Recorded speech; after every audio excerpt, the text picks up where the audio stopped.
Hello, എവർക്കും smart പീസിലേക്ക് സ്വാഗതം. ലാബസ്റ്റിന്റെ പരീക്ഷയ്ക്ക് വേണ്ടിയിട്ട് നമ്മൾ PSC ബുള്ളറ്റിൻ ബേസ് ചെയ്തിട്ടുള്ള കറണ്ട് അഫയേഴ്സ് റിവിഷൻ നമ്മൾ ചെയ്യുമായിരുന്നു അല്ലേ. അപ്പോൾ അതിൽ നമ്മൾ ഫസ്റ്റ് വീഡിയോയിൽ നമ്മൾ 20 പ്രധാനപ്പെട്ട ചോദ്യം നോക്കിയായിരുന്നു.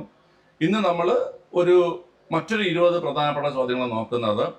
അപ്പോൾ ഈ ക്വസ്റ്റ്യൻസ് നിങ്ങൾക്ക് അറിയാവോ ഇല്ലെന്നൊക്കെ നോക്കിയിട്ട് നിങ്ങൾ മനസ്സിൽ വരുന്ന ഉത്തരം തന്നെയാണെന്നുള്ള കാര്യമൊക്കെ നോക്കിയിട്ട് നന്നായിട്ട് റിവിഷൻ ചെയ്യുക. അറിയാത്ത പോയിന്റൊക്കെയാണ് കിട്ടുന്നതെങ്കിൽ എന്ത് ചെയ്യുക, നോട്ട് ചെയ്ത് വെക്കുക. ഞാൻ ഇന്ന് കുറച്ച് റെയർ ആയിട്ടുള്ള ചോദ്യങ്ങളാണ് എടുത്തിട്ടുള്ളത്. ഇതൊന്നും വെളിയിൽ നിന്നുള്ളതല്ല, എല്ലാം PSC ബുള്ളറ്റിൻ ബേസ് ചെയ്തിട്ടുള്ളത് തന്നെയാണ് കേട്ടോ.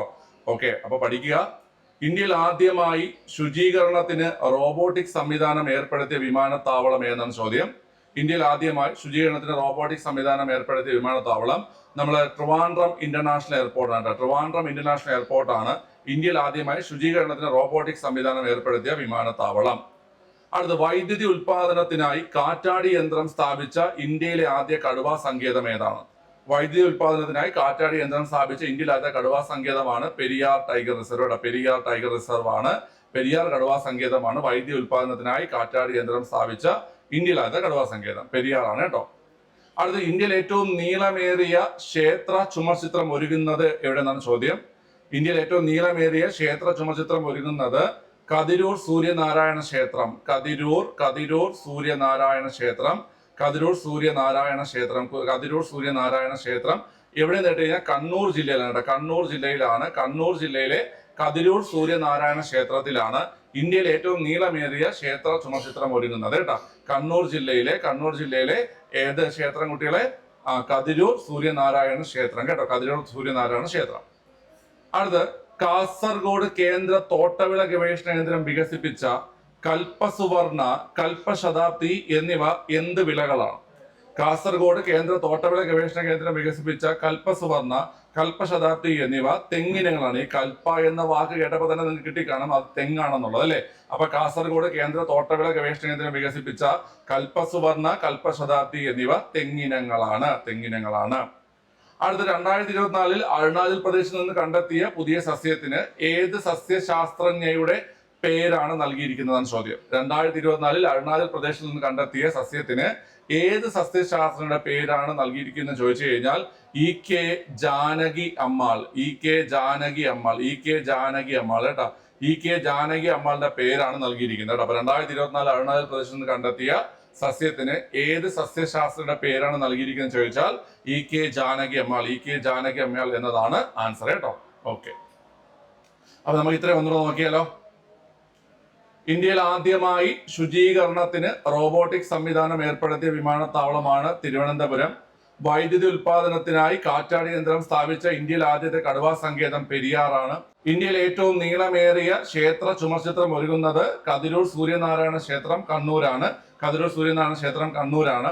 അടുത്ത്, കാസർഗോഡ് കേന്ദ്ര തോട്ടവിള ഗവേഷണ കേന്ദ്രം വികസിപ്പിച്ച കൽപ്പസുവർണ, കൽപ്പശതാബ്ദി എന്നിവ തെങ്ങിനങ്ങളാണ്. 2024 അരുണാചൽ പ്രദേശിൽ കണ്ടെത്തിയ സസ്യത്തിന് ഏത് സസ്യശാസ്ത്രജ്ഞന്റെ പേരാണ് നൽകിയെന്ന് ചോദിച്ചു കഴിഞ്ഞാൽ EK ജാനകി അമ്മാളുടെ പേരാണ് നൽകിയിട്ടുള്ളത് കേട്ടോ. ഓക്കെ, നമുക്കിനി അടുത്ത ചോദ്യങ്ങൾ നോക്കാം. അടുത്ത ചോദ്യം നോക്കിയടാ, അന്താരാഷ്ട്ര തുറമുഖ സാധ്യതകൾ തുറക്കുന്ന ഇമിഗ്രേഷൻ ചെക്ക് പോയിന്റ് പദവി നേടിയ കേരളത്തിലെ തുറമുഖം ഏതാണ് ചോദ്യം. അന്താരാഷ്ട്ര തുറമുഖ സാധ്യതകൾ തുറക്കുന്ന ഇമിഗ്രേഷൻ ചെക്ക് പോയിന്റ് പദവി നേടിയ കേരളത്തിലെ തുറമുഖമാണ് കൊല്ലം തുറമുഖം. ഏതാ കുട്ടികളെ? കൊല്ലം തുറമുഖമാണ്. നമുക്ക് ഈ ചോദ്യം കേൾക്കുമ്പോൾ നമുക്ക് പെട്ടെന്ന് കൊച്ചി തുറമുഖമോ അല്ലെങ്കിൽ നമുക്ക് നമ്മുടെ വിഴിഞ്ഞം തുറമുഖമൊക്കെ ആൻസർ ആയിട്ട് നമുക്ക് തോന്നും. പക്ഷെ ഇവിടെ ആൻസർ കൊല്ലം തുറമുഖമാണ് കേട്ടോ. അന്താരാഷ്ട്ര തുറമുഖ സാധ്യതകൾ തുറക്കുന്ന ഇമിഗ്രേഷൻ ചെക്ക് പോയിന്റ് പദവി നേടിയ കേരളത്തിലെ തുറമുഖം കൊല്ലം തുറമുഖമാണ്. അടുത്ത്, ലോകമെമ്പാടുമുള്ള കേരളീയ പ്രവാസികളെ ഒരു കുടക്കീഴിൽ ഒരുമിപ്പിക്കുന്ന ഡിജിറ്റൽ പ്ലാറ്റ്ഫോമിന്റെ പേരെന്താണ്? ലോകമെമ്പാടുമുള്ള കേരളീയ പ്രവാസികളെ ഒരു കുടക്കീഴിൽ ഒരുമിപ്പിക്കുന്ന ഡിജിറ്റൽ പ്ലാറ്റ്ഫോമിന്റെ പേര് ലോക കേരളം ഓൺലൈൻ പോർട്ടൽ. ലോക കേരളം ഓൺലൈൻ പോർട്ടൽ എന്നാണ് അതിന്റെ പേര്. ലോക കേരളം ഓൺലൈൻ പോർട്ടൽ എന്നാണ് അതിന്റെ പേര്. ഓക്കെ, അടുത്ത്, ഹരിതകർമ്മ സേനാംഗങ്ങളുടെ പ്രവർത്തനങ്ങളെ കുറിച്ച് വിവരങ്ങൾ തത്സമയം അറിയാനുള്ള മൊബൈൽ ആപ്ലിക്കേഷൻ. ഹരിതകർമ്മ സേനാംഗങ്ങളുടെ പ്രവർത്തനങ്ങളെ കുറിച്ച് വിവരങ്ങൾ തത്സമയം അറിയാനുള്ള മൊബൈൽ ആപ്ലിക്കേഷന്റെ പേര് ഹരിതമിത്രം എന്നാണ് കേട്ടോ. ഹരിതകർമ്മ സേനാംഗങ്ങളുടെ പ്രവർത്തനങ്ങളെ കുറിച്ച് വിവരങ്ങൾ തത്സമയം അറിയാനുള്ള മൊബൈൽ ആപ്ലിക്കേഷന്റെ പേര് ഹരിതമിത്രം എന്നാണ്. അടുത്ത് സംസ്ഥാനത്തെ ഹോട്ടലുകളിൽ GST വകുപ്പ് നടത്തിയ പരിശോധനയുടെ പേര്. സംസ്ഥാനത്തെ ഹോട്ടലുകളിൽ GST വകുപ്പ് നടത്തിയ പരിശോധനയുടെ പേര് ഓപ്പറേഷൻ ഫാനം എന്നാണ്. ഓപ്പറേഷൻ ഫാനം എന്നാണ് അതിന്റെ പേര് കേട്ടോ. സംസ്ഥാന ഹോട്ടലുകളിൽ GST വകുപ്പ് നടത്തിയ പരിശോധനയുടെ പേര് ഓപ്പറേഷൻ ഫാനം എന്നാണ്. അടുത്ത 2024 ഇന്ത്യയിലെ മികച്ച കുടുംബാരോഗ്യ കേന്ദ്രങ്ങളുടെ പട്ടികയിൽ കേരളത്തിൽ നിന്നും ഉൾപ്പെട്ടത് ഏതാണ് ചോദ്യം. 2024 ഇന്ത്യയിലെ മികച്ച കുടുംബാരോഗ്യ കേന്ദ്രങ്ങളുടെ പട്ടികയിൽ കേരളത്തിൽ നിന്ന് ഉൾപ്പെട്ടത് കോട്ടയ്ക്കൽ കുടുംബാരോഗ്യ കേന്ദ്രം, മലപ്പുറം. കോട്ടയ്ക്കൽ കുടുംബാരോഗ്യ കേന്ദ്രം, കോട്ടയ്ക്കൽ കുടുംബാരോഗ്യ കേന്ദ്രം, മലപ്പുറം ജില്ലയിലെ കോട്ടയ്ക്കൽ കുടുംബാരോഗ്യ കേന്ദ്രമാണ് 2024 ഇന്ത്യയിലെ മികച്ച കുടുംബാരോഗ്യ കേന്ദ്രങ്ങളുടെ പട്ടികയിൽ കേരളത്തിൽ നിന്നും ഉൾപ്പെട്ടത്. ഓക്കെ, അപ്പൊ ഈ 5 ചോദ്യങ്ങൾ നമുക്ക് ഒന്നുകൂടെ നോക്കിയാലോ.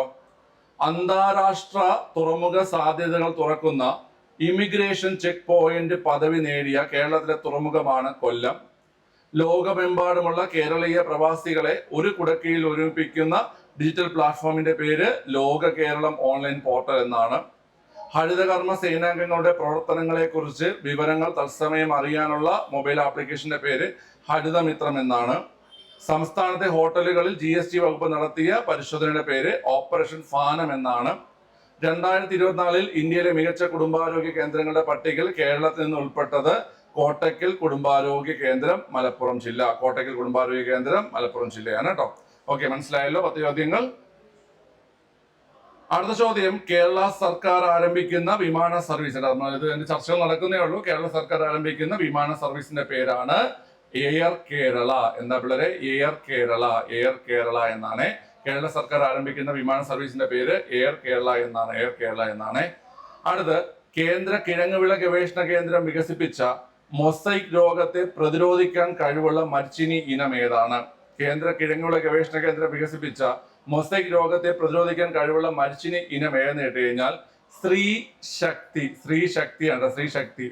ഈ കേന്ദ്ര കിഴങ്ങുവിള ഗവേഷണ കേന്ദ്രം എവിടെയാണ്? അത് ശ്രീകാര്യമാണ് അല്ലെ. ശ്രീകാര്യത്താണ് കേന്ദ്ര കിഴങ്ങുവിള ഗവേഷണ കേന്ദ്രം സ്ഥിതി ചെയ്യുന്നത്. തിരുവനന്തപുരം ജില്ലയിലെ ശ്രീകാര്യത്താണ്. അപ്പൊ അവർ വികസിപ്പിച്ച മൊസൈക് രോഗത്തെ പ്രതിരോധിക്കാൻ കഴിവുള്ള മരച്ചീനി ഇനമാണ് സ്ത്രീശക്തി. കേന്ദ്ര മലിനീകരണ ബോർഡ് 2023 റിപ്പോർട്ട് അനുസരിച്ച് കേരളത്തിലെ ഏറ്റവും മലിനീകരിക്കപ്പെട്ട നദി എന്നാണ് ചോദ്യം. കല്ലായി പുഴയാണ് ആൻസർ. കേന്ദ്ര മലിനീകരണ നിയന്ത്രണ ബോർഡ് 2023 റിപ്പോർട്ട് അനുസരിച്ച് കേരളത്തിലെ ഏറ്റവും മലിനീകരിക്കപ്പെട്ട നദി കല്ലായി പുഴയാണ്. കല്ലായി പുഴ കോഴിക്കോട് ജില്ലയിലാണ്. കോഴിക്കോട് ജില്ലയിലെ കല്ലായി പുഴയാണ് ഏറ്റവും മലിനീകരിക്കപ്പെട്ട നദി. 2ാം സ്ഥാനത്ത് നമ്മുടെ കരമനയാറാണ്. തിരുവനന്തപുരം ജില്ലയിലെ കരമനയാറാണ് 2ാം സ്ഥാനത്തുള്ളത് കേട്ടോ. അപ്പൊ കേരളത്തിലെ ഏറ്റവും മലിനീകരിക്കപ്പെട്ട നദി കല്ലായി പുഴയാണ്. അത് കോഴിക്കോട് ജില്ലയിലാണ്. 2ാം സ്ഥാനത്ത് കരമനയാറാണ്, തിരുവനന്തപുരം ജില്ലയിലാണ്. അടുത്ത, അന്താരാഷ്ട്ര കയാക്കിംഗ് ഫെസിലിറ്റേഷൻ സെന്റർ സ്ഥാപിച്ചത് എവിടെയാണ്? കേരളത്തിൽ എവിടെയാണ് അന്താരാഷ്ട്ര കയാക്കിംഗ് ഫെസിലിറ്റേഷൻ സെന്റർ സ്ഥാപിച്ചതെന്നാണ് ചോദ്യം. ഇവിടെ പുലിക്കയം കോഴിക്കോട് ജില്ലയിലെ പുലിക്കയം കേട്ടോ. കോഴിക്കോട് ജില്ലയിലെ പുലിക്കയം എന്ന സ്ഥലത്താണ് അന്താരാഷ്ട്ര കയാക്കിംഗ് ഫെസിലിറ്റേഷൻ സെന്റർ സ്ഥാപിച്ചത്. അടുത്ത്, പശ്ചിമഘട്ടത്തിൽ നിന്നും കണ്ടെത്തിയ മഞ്ഞപ്പൊട്ടുവാലൻ ഏത് വിഭാഗത്തിൽപ്പെട്ട ജീവിയാണ്? പശ്ചിമഘട്ടത്തിൽ നിന്ന് കണ്ടെത്തിയ മഞ്ഞപ്പൊട്ടുവാലൻ ഏത് വിഭാഗത്തിൽപ്പെട്ട ജീവിയാണെന്ന് കേട്ട് കഴിഞ്ഞാൽ പാമ്പാണ്. ഇതൊക്കെ ചോദിക്കുന്ന ചോദ്യമാണ് കേട്ടാ. ഈ പുതിയ ജീവികളെ കണ്ടുപിടിക്കുമ്പോൾ അത് ഏത് വിഭാഗത്തിൽപ്പെട്ടെന്നൊക്കെ ചോദിക്കും. അപ്പൊ ഒന്നുകൂടെ നോക്കാം. കേരള സർക്കാർ ആരംഭിക്കുന്ന വിമാന സർവീസിന്റെ പേര് എയർ കേരള. കേന്ദ്ര കിഴങ്ങുവിള ഗവേഷണ കേന്ദ്രം വികസിപ്പിച്ച മൊസൈക് രോഗത്തെ പ്രതിരോധിക്കാൻ കഴിവുള്ള മരച്ചീനി ഇനമാണ് സ്ത്രീശക്തി. കേന്ദ്ര മലിനീകരണ നിയന്ത്രണ ബോർഡ് 2023 റിപ്പോർട്ട് അനുസരിച്ച് കേരളത്തിലെ ഏറ്റവും മലിനീകരിക്കപ്പെട്ട നദി കല്ലായിപ്പുഴ, കോഴിക്കോട്. 2ാമത് കരമനയാറ്. അന്താരാഷ്ട്ര കയാക്കിംഗ് ഫെസിലിറ്റേഷൻ സെന്റർ സ്ഥാപിച്ചത് എവിടെയെന്ന് കേട്ട് കഴിഞ്ഞാൽ പുലിക്കയം, കോഴിക്കോട്. പശ്ചിമഘട്ടത്തിൽ നിന്ന് കണ്ടെത്തിയ മഞ്ഞപ്പൊട്ടുവാലൻ ഏത് വിഭാഗത്തിൽപ്പെട്ട ജീവിയാണെന്ന് കേട്ട് കഴിഞ്ഞാൽ പാമ്പാണ് മഞ്ഞപ്പൊട്ടുവാലൻ. ഓക്കെ, ഇനി 5 ചോദ്യങ്ങൾ കൂടിയുണ്ട്. നമുക്ക് നോക്കാം ഏതൊക്കെയാണെന്ന്. 2024 അന്തരിച്ച ലോക പ്രശസ്ത ഹൃദയ ശസ്ത്രക്രിയാ വിദഗ്ധൻ ഡോക്ടർ MS വല്യത്താന്റെ ആത്മകഥ. അപ്പം ഡോക്ടർ MS വല്യത്താൻ ലോക പ്രശസ്തനായിട്ടുള്ള ഹൃദയ ശസ്ത്രക്രിയാ വിദഗ്ധനാണ്. അപ്പൊ അദ്ദേഹത്തിന്റെ ആത്മകഥയാണ് ചോദ്യം വന്നിരിക്കുന്നത്. മയൂരശിഖ എന്നതാണ് അദ്ദേഹത്തിന്റെ ആത്മകഥ. മയൂരശിഖ, ജീവിതം, ജീവിതം, അനുഭവം, അനുഭവം, അറിവ്. ജീവിതം, അനുഭവം, അറിവ്. ഇതാണ് അദ്ദേഹത്തിന്റെ ആത്മകഥ. അപ്പൊ ഇവിടെ തന്നെ 2 ചോദ്യങ്ങളുണ്ട്. MS വല്യത്താൻ എങ്ങനെയാണ് പ്രശസ്തം നേടി കഴിഞ്ഞാൽ അദ്ദേഹം ലോക പ്രശസ്തനായിട്ടുള്ള ഒരു ഹാർട്ട് സർജൻ ആയിരുന്നു. ഓക്കെ, കാർഡിയാക് സർജൻ ആയിരുന്നു. അപ്പൊ അതൊരു ചോദ്യം. പിന്നെ അദ്ദേഹത്തിന്റെ ആത്മകഥ മയൂരശിഖ, ജീവിതം, അനുഭവം, അറിവ് എന്ന ആത്മകഥ. നിലവിലെ UGC ചെയർമാൻ ആണെന്നാണ് ചോദ്യം. നിലവിലെ UGC ചെയർമാൻ വിനീത് ജോഷിയാണ്. വിനീത് ജോഷിയാണ് നിലവിലെ UGC ചെയർമാൻ. വിനീത് ജോഷിയാണ്. ഇനി വിവേക് ജോഷിയുണ്ട്. വിവേക് ജോഷി ഇലക്ഷൻ കമ്മീഷണർ ആണ് കേട്ടോ. നമ്മുടെ ഇലക്ഷൻ കമ്മീഷണർമാരിൽ ഒരാളാണ് വിവേക് ജോഷി. വിനീത് ജോഷിയാണ് UGC chairman. Vineet Joshi UGC ചെയർമാനും വിവേക് ജോഷി ഇലക്ഷൻ കമ്മീഷണറുമാണ്. അടുത്ത, വീടുകളുടെ മേൽക്കൂരയിൽ സൗരോർജ പാളികൾ സ്ഥാപിച്ച് വൈദ്യുതി ഉൽപ്പാദിപ്പിക്കുന്ന കേന്ദ്ര സർക്കാർ പദ്ധതി. വീടുകളുടെ മേൽക്കൂരയിൽ സൗരോർജ പാളികൾ സ്ഥാപിച്ച് വൈദ്യുതി ഉൽപ്പാദിപ്പിക്കുന്ന കേന്ദ്ര സർക്കാരിന്റെ പദ്ധതിയാണ് PM സൂര്യഘർ മുഫ്ത് ബിജലി യോജന. ഓക്കെ, അപ്പൊ എന്താ വളരെ answer? PM Surya Ghar Muft Bijali Yojana. PM Surya Ghar Muft Bijali Yojana എന്നാണ് വീടുകളുടെ മേൽക്കൂരയിൽ സൗരോർജ പാളികൾ സ്ഥാപിച്ച് വൈദ്യുതി ഉൽപ്പാദിപ്പിക്കുന്ന കേന്ദ്ര സർക്കാരിന്റെ പദ്ധതിയാണ് PM സൂര്യഘർ മുഫ്ത് ബിജലി യോജന. അടുത്ത്, ഇന്ത്യയിലെ ആദ്യ മഴമാപിനി വെബ്സൈറ്റ് പുറത്തിറക്കിയ ജില്ല. ഇന്ത്യയിലെ ആദ്യത്തെ മഴമാപിനി വെബ്സൈറ്റ് പുറത്തിറക്കിയ ജില്ല എന്ന് കേട്ട് കഴിഞ്ഞാൽ വയനാടാണ്. ഇന്ത്യയിലെ ആദ്യത്തെ മഴമാപിനി വെബ്സൈറ്റ് പുറത്തിറക്കിയ ജില്ല വയനാടാണ്. തദ്ദേശ വാർഡ് വിഭജനത്തിന്റെ വിവരശേഖരണത്തിനായി ഉപയോഗിക്കുന്ന ആപ്ലിക്കേഷൻ. തദ്ദേശ വാർഡ് വിഭജനത്തിന്റെ വിവരശേഖരണത്തിനായി ഉപയോഗിക്കുന്ന ആപ്ലിക്കേഷന്റെ പേരാണ് ക്യൂ ഫീൽഡ് അല്ലെ? Q field. അത് നിങ്ങൾക്ക് മനസ്സിലായ ചോദ്യം എന്താണ്? അതായത് നമുക്കിപ്പോ ഈ വർഷം ഈ പഞ്ചായത്ത് ഇലക്ഷൻ നടക്കാൻ പോവുകയാണ് അല്ലെ? പഞ്ചായത്ത് ഇലക്ഷൻ. അപ്പൊ അതിന്റെ ഭാഗമായിട്ട് ഈ ഡീലിമിറ്റേഷൻ, നമ്മുടെ ഈ പഞ്ചായത്തുകളുടെയൊക്കെ ഡീലിമിറ്റേഷൻ എന്ത് ചെയ്യുന്നുണ്ട്? നടക്കുന്നുണ്ട്.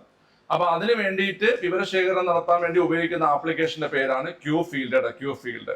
ഓക്കെ, അപ്പൊ 2024 അന്തരിച്ച ലോക പ്രശസ്ത ഹൃദയ ശസ്ത്രക്രിയാ വിദഗ്ധൻ ഡോക്ടർ MS വല്യത്താന്റെ ആത്മകഥ മയൂരശിഖ, ജീവിതം, അനുഭവം, അറിവ് എന്നതാണ്. നിലവിലെ UGC chairman Vineet Joshi. Election കമ്മീഷണറാണ് വിവേക് ജോഷി. വീടുകളുടെ മേൽക്കൂരയിൽ സൗരോർജ പാളികൾ സ്ഥാപിച്ച് വൈദ്യുതി ഉൽപ്പാദിപ്പിക്കുന്ന കേന്ദ്ര സർക്കാർ പദ്ധതിയാണ് PM സൂര്യഘർ മുഫ്ത് ബിജലി യോജന. ഇന്ത്യയിലെ ആദ്യ മഴമാപിനി വെബ്സൈറ്റ് പുറത്തിറക്കിയ ജില്ല വയനാടാണ്. തദ്ദേശ വാർഡ് വിഭജനത്തിന്റെ വിവരശേഖരണത്തിനായി ഉപയോഗിക്കുന്ന ആപ്ലിക്കേഷൻ ക്യൂ ഫീൽഡ് ആണ്. ഓക്കെ, അപ്പൊ നമുക്ക് അടുത്ത കറണ്ട് അഫയേഴ്സ് വീഡിയോ നമുക്ക് നാളെ ചെയ്യാം. ക്വസ്റ്റിന്റെ എണ്ണം കൂട്ടാം. നമുക്ക് നാളെ 30 ക്വസ്റ്റ്യൻ ചെയ്യാം. ഓക്കെ, സോ നമുക്ക് അടുത്ത വീഡിയോ കാണുന്നവരെ ബൈ, ടാറ്റ.